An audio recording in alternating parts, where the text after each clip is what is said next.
Hello, youth leaders, youth workers, and youth pastors. I'm James Saban. Hey, and I'm Todd Parridge, and you're listening to the Youth Ministry Soul Keeper podcast. That's right, a podcast of the Download Youth Ministry Network. I love it. I love it. James, it has been a while. It's December. Holy cow. It's been a while since we've been able to do one of these things. Yes, it has. So our apologies for just not being able to get our calendars, our schedules to sync up, but we're here.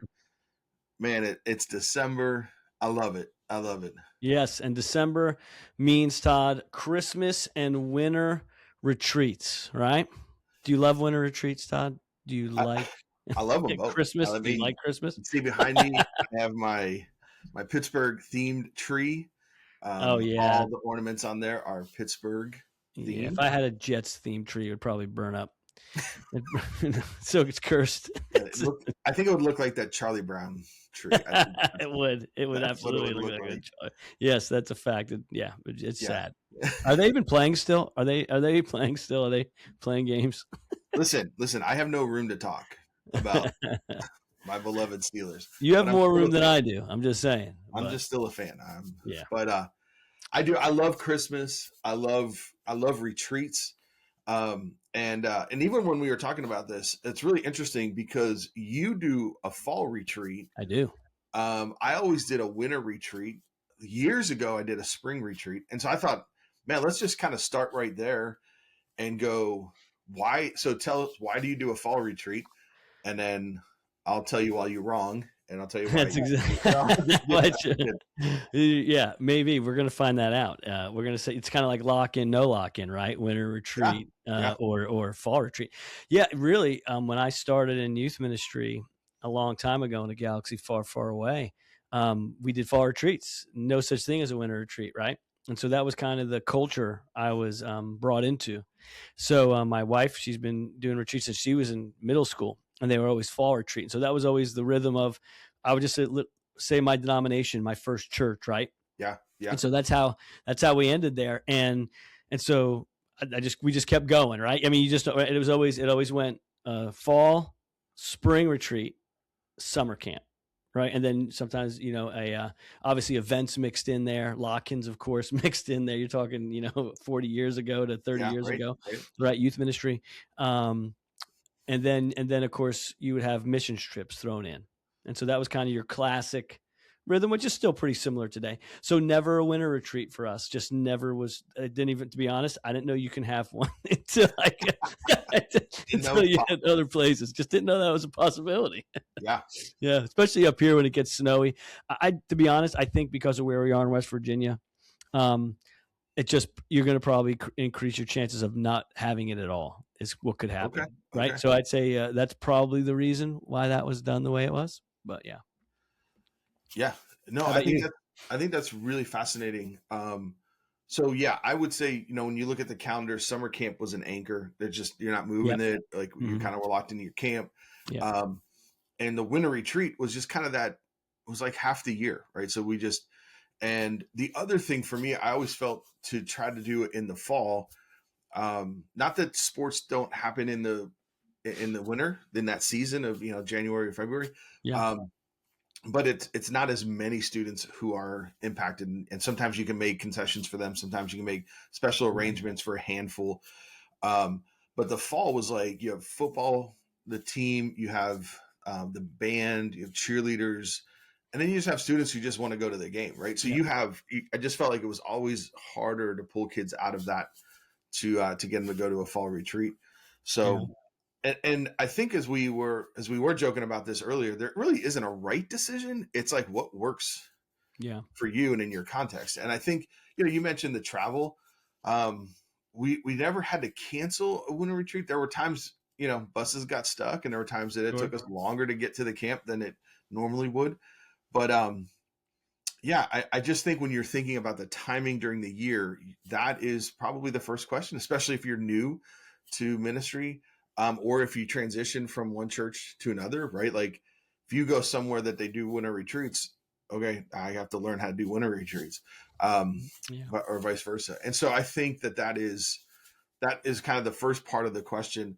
And I just want to say this, winter retreats, there's a great book, right? Start with why. Like, why do Yep. we do the things? And it was actually at a winter retreat that I rededicated my life to the Lord.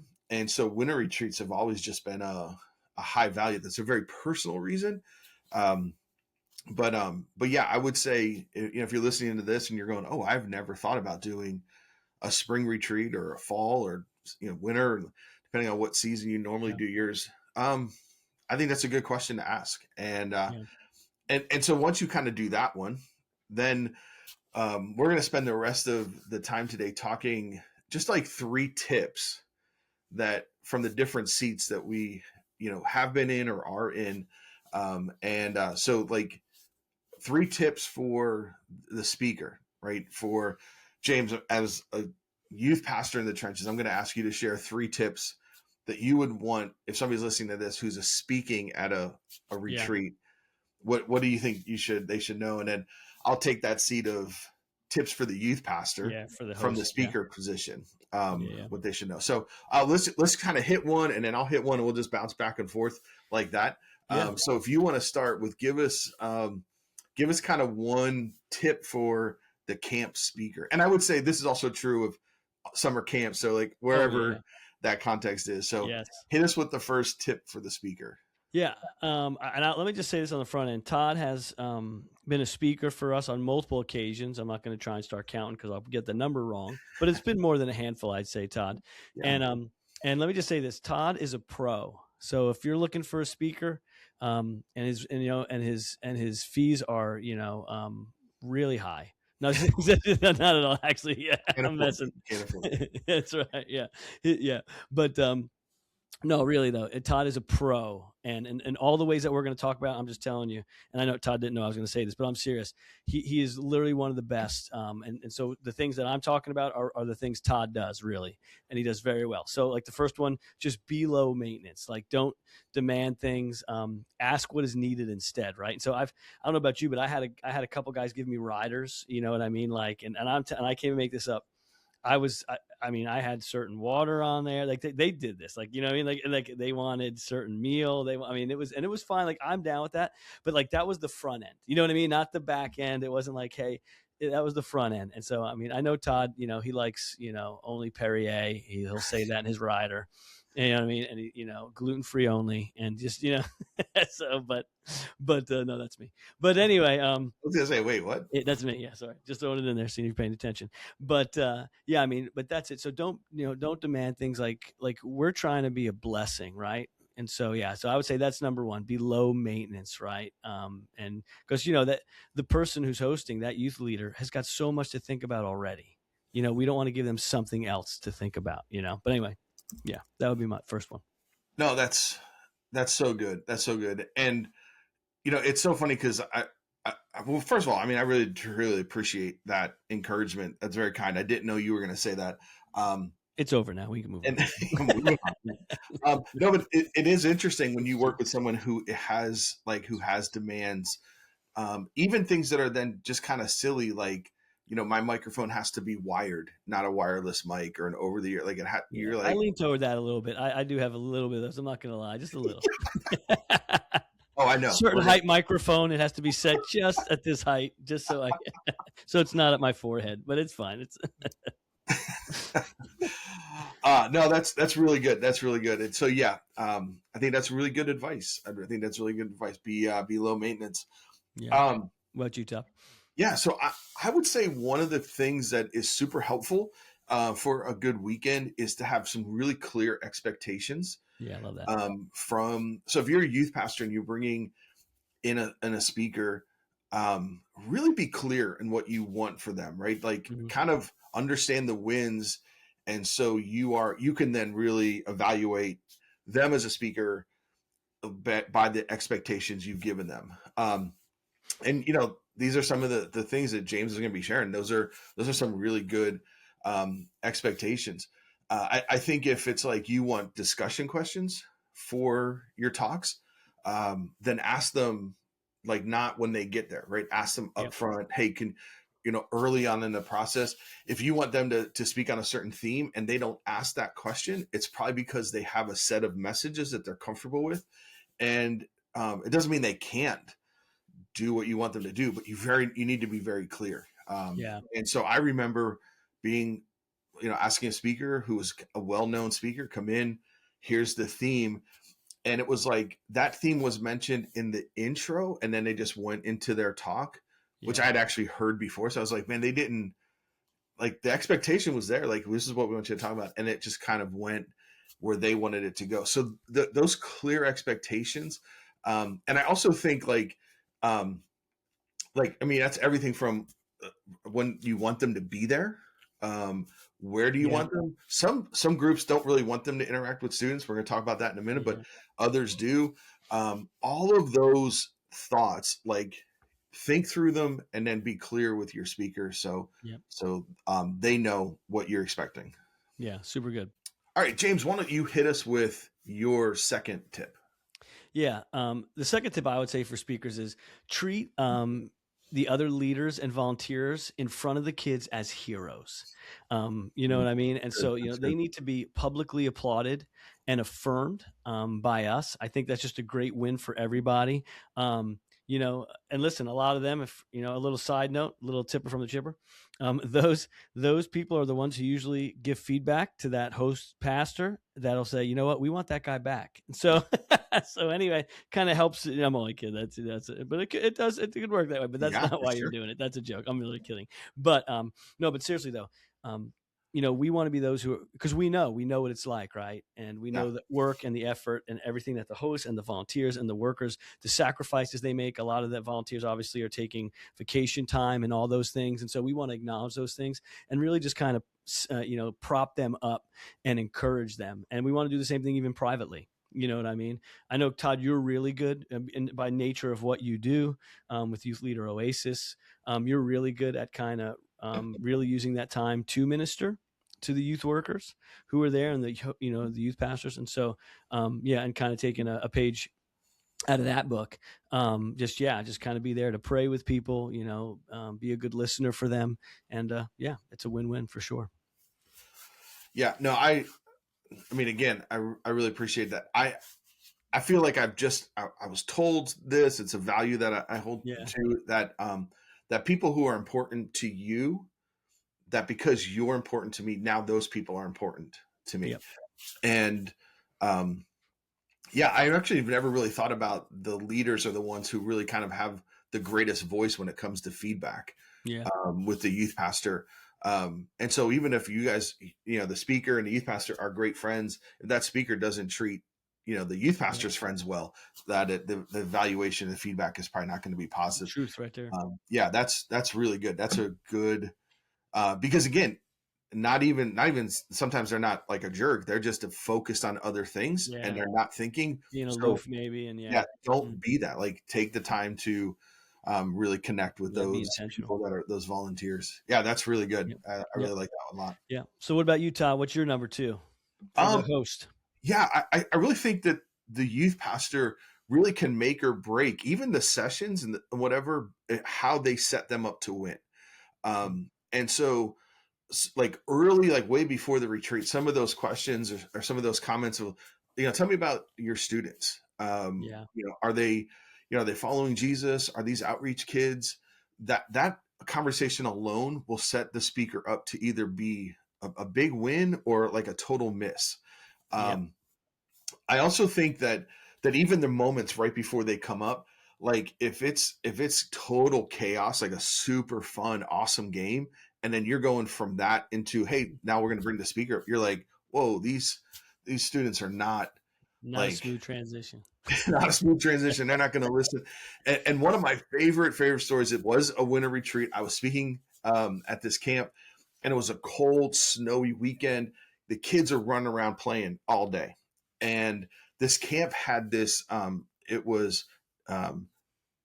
dehydrated candy. I think I'm saying that right. Where like Skittles, like they blow up and they just kind of melt in your mouth. And the director of the camp, she came up to me and she was like, man, this is like crazy. Like we sold like 85 bags of this candy this weekend. And I was like, 85 bags? That's a lot of candy. And then I was like, how many students are here? And she's like, oh, there's like 80. And we both looked at each other. Like, it was just gonna be through like, no focus. Yeah. It's over. Like sugar crash for sure is Yeah. happening. And again, Oh you just man. know that like when it's cold and then you get inside and you start to Hmm. get like tired and sleepy. And so I'm already kind of processing that. And then we walk Hmm. into dinner and we had turkey, like turkey, mashed Oh potatoes. gosh. Yeah. And I'm like, I have 10 minutes, maybe, right? Like Before they all before fall kids just asleep. start falling asleep everywhere. And so to me, that's like one of the more ridiculous, but like, funny ideas of setting the Yeah. speaker up to win. You make sure the environment is good. There's not distractions in the Yep. room. That's so smart. Yeah. So that's my number two. Okay, we got one more, and I think we're gonna do a bonus one. But so what Yeah. would be what's your next one? What's your number three? Well, if you let me do this because you brought up something super important that I think other youth pastors actually have to hear. That I know we were joking about candy and turkey, you know what I mean? And what's that? Right, right. And like tryptophan and all the things. But I mean, you've been to my retreats and my events. We don't serve soda at certain events, and for those reasons, literally, like I've been doing this so long. People, that's a buzzkill. Nobody complains. Like we let kids get up late. Like all those things are strategic for setting up everyone to win. Actually, you know what I Right, mean? Like right. what Yeah, to yeah, feed them when, like all those things. Like you saw a snack table. Yeah, we have that stuff right before rec time. You can drink whatever you want, right? Knock yourselves out, eat whatever you want. But before talks, before we're getting ready to kind of the slow down and the sessions, like we're actually very intentional about our menu, we'd say, you know what I mean, like and especially the so drinks, to good. be honest with you, and the candy. And like you've seen, like I said, you've seen our table and our spread multiple times, and that's been very intentional because of exactly what you said. So it is funny, but it's actually true. And we have Yeah, one shot maybe with these kids a year, or one a certain kid, right? yep, yep, Yeah, let's not lose it for the sake of serving soda and 85 bags of candy before the talk. You know what I mean? So anyway, yeah, just being yeah. serious. But No, anyway, that's it's yeah, such a small, like when you're planning it, like that's gonna yeah, fall way down on the list unless somebody's intentional or hmm had a bad experience, right? Like, that, man, I couldn't get my kids to stop talking during. yeah, Well, because you pumped them full of Mountain Dew, and then you yes, expected them to sit and listen to somebody yes, up front, right? yeah, So such a good point. Such a good yeah, point. it was. So anyway, yeah. So number three for me is kind of almost like number two, as we focused on the leaders and the host, but really it's be present with students. And hanging again, you're really good at this. Our other friends are really good at this as well, who speak and do that, professionally. And that is during the free times. Get to know the kids, be with them, talk to them, kind of get down at their level. And that'll go such a long way actually when you speak, because there's a connection, right? And Yeah. that's the thing, you're creating connection, you're creating relationship. And man, when you get to speak, it pays dividends. When you're actually starting to talk to them about the thing where that actually matters, which is Jesus, the gospel, right? So I just can't say how important. This might be the third thing, but it's probably one of the most important things you can do as a speaker in connecting and really just setting up those times you will speak. Is just being present, playing games, just hanging out, being low key. And the same thing, individually talk to kids. Again, don't ever be alone, but individually talk to kids within the Yep. big Yep. crowd and group setting and all those things. And yeah, that's just going to set you up for later wins for sure, especially when you're speaking. Yeah, I'm gonna shout out a friend of ours. His name is Wayne Morgan, and I always say that I went to the Wayne Morgan School of Camp Speaking. Mhm. Just watching him over the years, and I think he's one of the best at doing that, like making instant connections with students. And sometimes I'm like, even in the moment, he's not. I'm just intimidated. Like, am I doing this right? Am I? Um, but it it's really the easy, like take the easy wins, just sitting with students during Yeah. meals.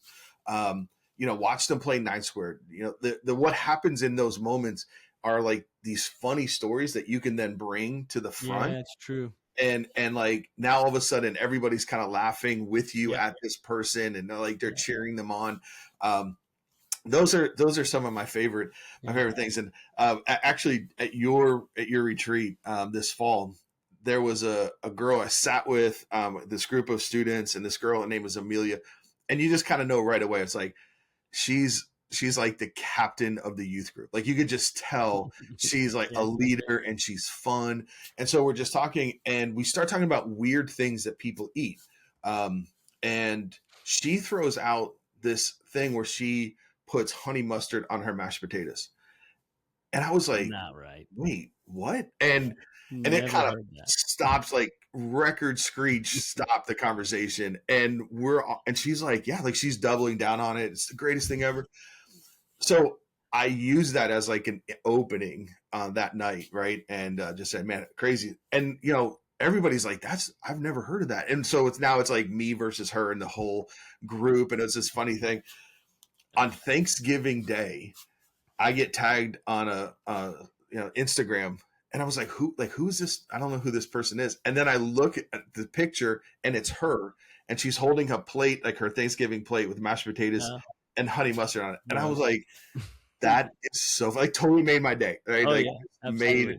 made my day. So It's yeah, so I true. mean, that doesn't happen if you're isolated or you Yep. kind of didn't go to dinner that night or Yep. whatever. So Disappear when. Yep. yeah. Absolutely. And Yeah. I've always said, and I think this is what I learned from Wayne. Like Wayne is a good to great speaker, right? Mhm. But I think it levels a speaker up if they're engaged with Yep. students. I agree. You can take an average speaker and be Mhm. really good or great just Yeah. based on the relationships you build on that event. Yep. So yeah, I Super totally good. I totally agree. Love Um, that. so this one's actually, I would say, the inverse of what of your last two, right? It's Yep. from the speaker side, and that is just include them in the thing.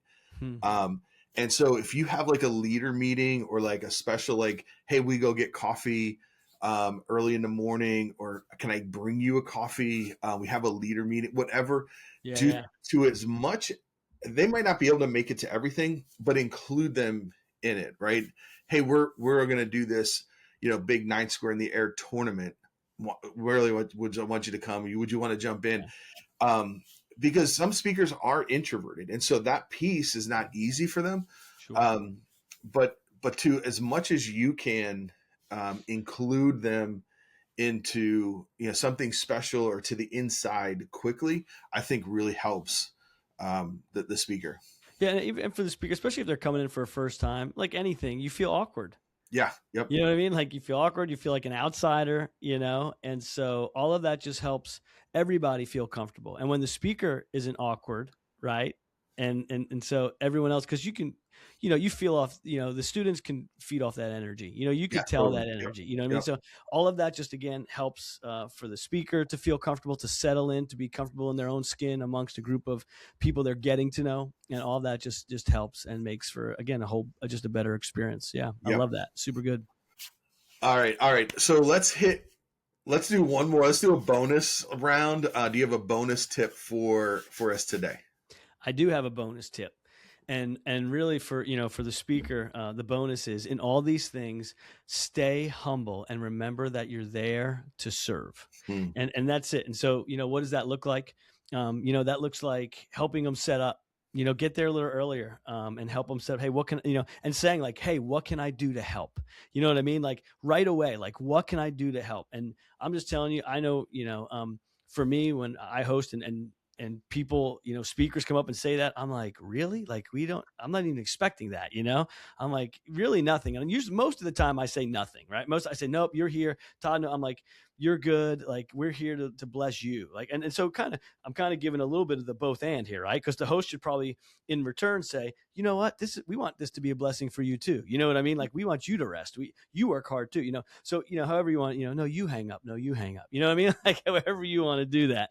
But but just remember you are there to serve. Clean Yeah. up after yourself. Just again, make things as easy for the host because they got stress. The host has stress too, and I know as a speaker sometimes we get nervous and we have stress, right? We have Yep. stress as well. But I feel like when I've went to places and spoke, I feel like I alleviate my own stress when I focus on serving and helping the host. That's just a fact. That just kind of getting the attention off myself and onto them. And I just, for me, my stress has kind of been alleviated and we're just kind of operating and yeah, serving and loving. And it's just something about that. But anyway, yeah, that's my bonus.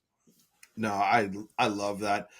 Um, definitely, definitely some really memorable experiences on both ends of Mhm. watching people who are humble and servant leaders, and others who kind of walk into the room and go, "Yep, I'm the speaker. I'm here. And I'm here." Yep. Uh, So yeah, yeah, That's yeah. what I did That's at your really winter retreat, Todd. all right. My bonus is going to be way less. I'm even gonna say spiritual because I think that was a Yeah. really good answer. I So think that's spiritual. Okay. there's some heart stuff there Yeah. Yeah. that I Yeah. think sometimes speakers go, oh yeah, whatever. So this is going to be not in that vein at all, Good. I and like it. it's a little bit connected to the last one of including them, but it's this is just fun. If you're doing swag for your event, man, load up the speaker with that stuff. Yep. Um, so ahead of time, ask for their shirt size, Yep. um, and make sure you have that one right. Sometime if you want to go the next level, get like some snacks and put it in their room with their Yes. shirt. If you get a hat or whatever it is, and they have all their stuff in their room, it just it does something like. And again, I know myself. My love language is gifts, Mm-hmm. so that hits me. I know at a deeper level. But even if that's not your love language, it still is going to be impactful. It's going to be memorable. Yep. Like, oh, they really took care of me. I think when the kids see the speaker in the swag, it's Yes. like, oh, they're one of us. Like Yeah. it is, Solidarity. Mm-hmm. yeah, Yep. it's so important. And so I do just think for a bonus one, just make sure you take care of the speaker with that stuff. Don't make them ask, hey, do you have a Yeah. shirt for me? Yeah. Yeah. That's weird, right? Yep. And so again, now if you've had a bad experience where a speaker you've given and they've kind of left it in their room as a that doesn't feel good, let me just apologize to all those people you've had that experience. Um, but yeah, I just think it could be really nice and It impactful. is. Yeah. I mean, I know I'm sitting right here in my office, and across from me, Frank's coming to speak.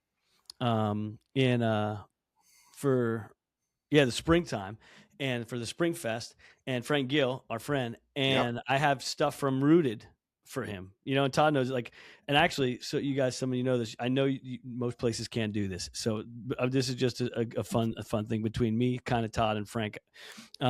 So on our list of swag stuff for all of our leaders, everything our leaders get, I'd say 90% of what our leaders get, Todd and Frank get. Am I lying, Todd?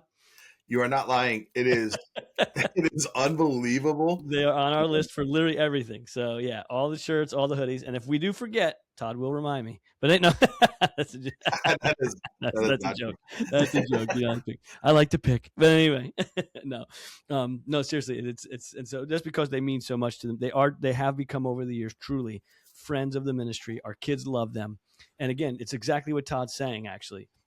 That there's a solidarity. So when they come in, our kids are like, these are our guys. You know what I mean? Like Yeah, there's no warm up. There's no only for the couple new students, right? Or, or the new grade, the sixth graders that come in. But really they know, like, no, these are our youth pastors too. And I love that. And so, there is something to say, and that's a whole nother episode of bringing people back. Right. I think there's, especially if they're good. Right. And so, bringing people back, there's just something there that I think adds. And yeah, it's good to change it up a little bit, right? But then I think I bring them right back again. You know what I mean? Just because there's something there. I don't want to keep them away too long because I think you kind of lose that. You'll lose sure. that Yep. momentum. But Yep. anyway, that relational momentum. But anyway, I throw that in there. But yeah. No, I love it. I love it, and I do truly appreciate the swag. It's Yeah. awesome. I love it. I wear it all the time. Yeah. Um, It's fun. so this is just kind of an interesting one. We're gonna do one more bonus, and it's because this happened at the fall retreat. It did. So if my memory is right, it's like post dinner. It's like 6:30, 7 o'clock. And I'm sitting at one of the tables, just kind of we're hanging with different people, and a student walks out of like the bathroom area and doesn't say it to me, but just kind of says it maybe to you or another leader and goes, hey, I think the toilets aren't working. And it just immediately, like, that's like alarm bells start going off in my head. Like, what? And so a couple of leaders kind of looking at it, and you mentioned earlier you don't have soda or pop at the event, but you have some in the leader area. Yes, we Which is do. a whole nother conversation we'll do about how to take care of your We leaders. take care of our leaders. Yep. So I walked down to like my cabin because you had given me a couple, and so I'm gonna go walk down to my cabin and get one. And I hear like this siren like in town, like Yeah. couple miles away. And all of a sudden I'm going, man, I wonder if that siren is Yeah. connected to the sirens that went off in my head when the student said that toilets weren't working. And long story short, turns out there was a water main break in town. So camp, no water, No right? We water. have no water. Yep. And the bonus is, what do you do when the unexpected happens? That is really like much bigger, than we ran out of ice cream. Like this is like Oh yeah. crisis moment. Yeah. And I thought we would just hit them with a couple, what do you do? What do you do when Yeah. the kind of that moment happens? So I think we have what, like 3 or 4 or 5, just real quick. Yep. So James, let's just hit them with 1 or 2 of those. You hit the first one, Yeah. and we'll just run through this We'll list. go back and forth. Yeah. Yeah. I mean, the first thing is pause and assess, stop, breathe, and get the facts before you react, kind of thing, right? And so, and I will say this: you always have a little more time than you think, and so don't panic. It's better to take time to think, and not react, so that you actually can act, right? And so I thought we did that well, Todd. I know I came to you, and that's some of the other stuff, but just learning over the years to there's always more time than you think, and panic. And listen, if you're the leader and you're panicking is contagious. Yep. And So true. anxiety is contagious, and you cannot, like, I'm just telling you, the freak out on the inside but stay cool on the outside is absolutely true, especially if you're the person. You better, if you have a couple leaders, that's fine. But you can't be in the chaos with your people. And I would kind of say that, that's what I would say first. Kind of, you really don't panic, even though it might be panic worthy. You've really got to kind of stay patient, and you got to kind of look like, okay, we got to think about this, and we have a plan. There's always a plan to implement, like, you know what I mean? But yeah, go ahead. So number 2, Todd, what do you think? What would you say? Yeah, well, it was what I watched, right? So I watched you just kind of like, you didn't panic, you didn't freak out. I would say that early on, students had no idea what was happening, and you kind of kept it quiet until they needed to know, which was great. Mm-hmm. But what you did was you gathered a couple of your leaders to just go, hey, I need to bring you up to speed on what's happening. At that point, you'd talk to the director of the camp. That, I was thinking he probably knows as much as we do, unless somehow there is some of this local communication that's happening. Yeah. But that's what you did. You gathered your leaders together, and then I'll just take the next one. You started kind of considering the options. Yeah. Well, okay, so what are we going to do? And you start thinking through. So in this case, we have no water.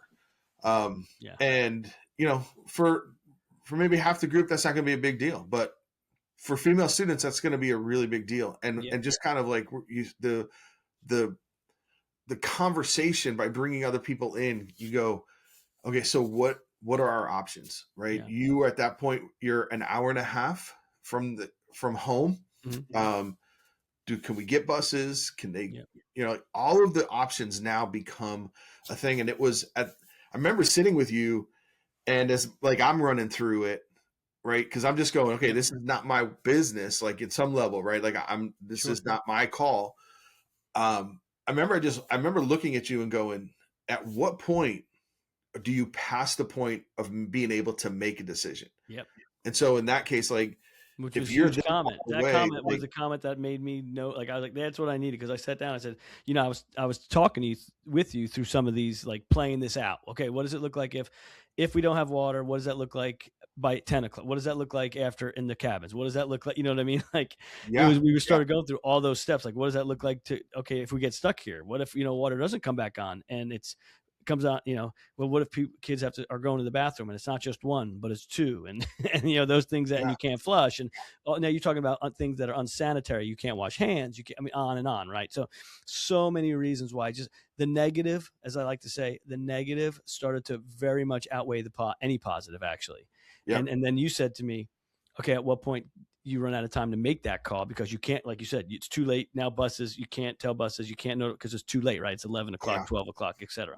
It was perfect. And I said, now this is the time, because I thought maybe we got a little time. And then as we went through those options, and then you said that, it was when you said that, I went, this is now it. That was yeah, and so I appreciated that greatly. Yeah. Especially coming from someone, like I said, it was great to have someone like you there. Let's be honest, to have someone with your, I mean, between the both of us, there's a lot, over 50 years of youth ministry experience.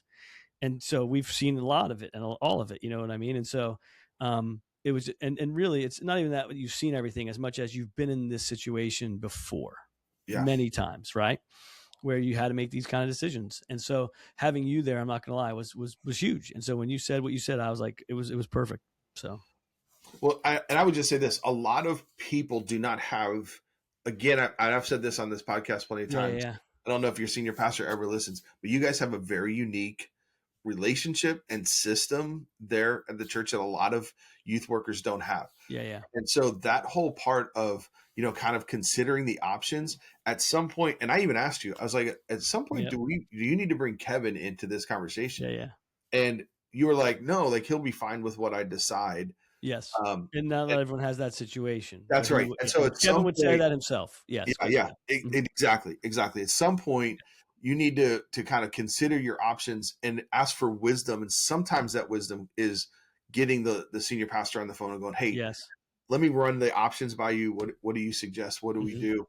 And then you kind of need to know what are some of those good questions to ask. Yes. Right. And again, I have two kids that have graduated from youth group. And so I go, okay, if I'm a parent, am I more upset that I have to drive that like at 11 o'clock or 12 o'clock or 1 o'clock in the morning to get my kid? Or am I more upset that my kid was at a camp that didn't have water? And so you start running through, okay, that's a question that you need to kind of think through and be prepared to almost defend your decision. And so that sometimes asking that question is really key to who you're asking, who you need to bring into that conversation. So I think the wisdom question is really key as well. Oh yeah. And it's a huge question. So because then it makes you think to what really matters. Yeah. Right. Yeah. You're thinking about what really matters. Right. And so it's the kids, right? Are we doing what's best for the kids and for the families? And let's just put it out there, not my pride, not my, you know what I mean? Because we don't want to be the guy who had to cancel the whatever, or, you know what I mean? Like, not my schedule. My schedule is most important. Yep. We got it. We got to do it. I got stories on that where I've done that before. You know what I mean? And in a mission trip to Peru, it was like, really through heck and high water, I was going to get us to Peru, and we had 1 million flights canceled all at once. And I can't tell you, that's a whole story within itself, Todd. And finally the guy a very good friend of mine, Mark, who's been doing missions for 30 years, says to me, James, I've been doing missions for 30 years and I never seen anything like this. You need to cancel. While we got one team in Atlanta, another team in, I think we're in DC, and I know we're in DC, and it was like, you need to cancel this mission trip, which, you've collected thousands of dollars to that point. That was hard, but that's the stuff, right? That's the stuff you got to ask, right? And that was a hard thing too, but but what matters here? What's most important? Safety, et cetera, et cetera. Yeah. Yeah. So what do you think, what would you say last there, Todd? So at this point in our story, I was actually 3.5, almost 4 hours from home. And so when you made the call, I was like, hey, I need to get, because I'm going to be getting home at like 1:32 in the morning at this point. But what I saw was you went from questioning things and we were talking, and then, man, you just decided. I watched you communicate with leaders. And as you said earlier, like, don't let panic set in. You still had pieces that you're like, well, we still, bare minimum, we have 1.5 hours before the buses get here. Let's just keep doing what we're doing, which was a really fun, leader rap battle thing that you had planned. And you're just like, let's just keep moving forward with that. But it was, the decision was made, you communicated with your leaders, knowing you're going to communicate clearly with your students in a little bit, because they got to get everything ready and got to pack up. And then, then document it. Like, then just go like, here's what happened. Everybody's on board, because we all have a tendency to, forget details or timelines and those kinds of things. So if somebody does go, man, I had to come pick up my kid. Yeah. Well, here's the timeline. This is when we found out. We had a little bit of time. We made the decision at this point. We had to wait for the buses. All of that being documented, then parents are like, okay, thank you for making the wise choice. So I think that's really key is then that last piece is just with a little bit of authority, stand by the decision, communicate it, and document everything. Yeah, and I will say I was really I was pleased with all that, to be honest with you, Todd. And I didn't get one email, one text, one phone call from a parent that said that was a bad decision. It was, and so I was grateful, like I said, for everyone involved, for your input. Because it takes, like I said, this, to do this decision unilaterally is never wise. You need other perspectives because we all have blind spots. I don't care how good you are. I don't care how much experience you have. And that's the thing. I think if you're truly experienced, you realize more that you need more input. You know what I mean? The experienced person understands that more than the inexperienced person, actually. It was my inexperience at times, or like I said, my ego at times, that would get me in trouble where I can make that decision unilaterally. Like, I got this. Right. And that's why I brought, you would be considered an outsider, even though I don't see you that way. But I was looking for your opinion. I was talking to, Shalane, our kids minister, who's there, I was talking to younger leaders, I was getting those perspectives, so that I knew, we're wise and et cetera, et cetera. And so just the input, just to find is there any blind spots here, and so that was super good. And really, and that's the thing to remember. I would say in most crises, number one, you have more time to think than you feel like you do. Right. And really just 10 minutes of just take 10 minutes, 15 minutes of clear thinking, good planning, will save you years of regret. But right, I mean, right, or so true. And you granted, you probably won't have a really good illustration story to use in the future, but it'll be worth it. You know what I mean? Like, it'll be worth it in the end. So yeah, but I thought, that's good. I think that's some good advice. That's awesome. That's awesome.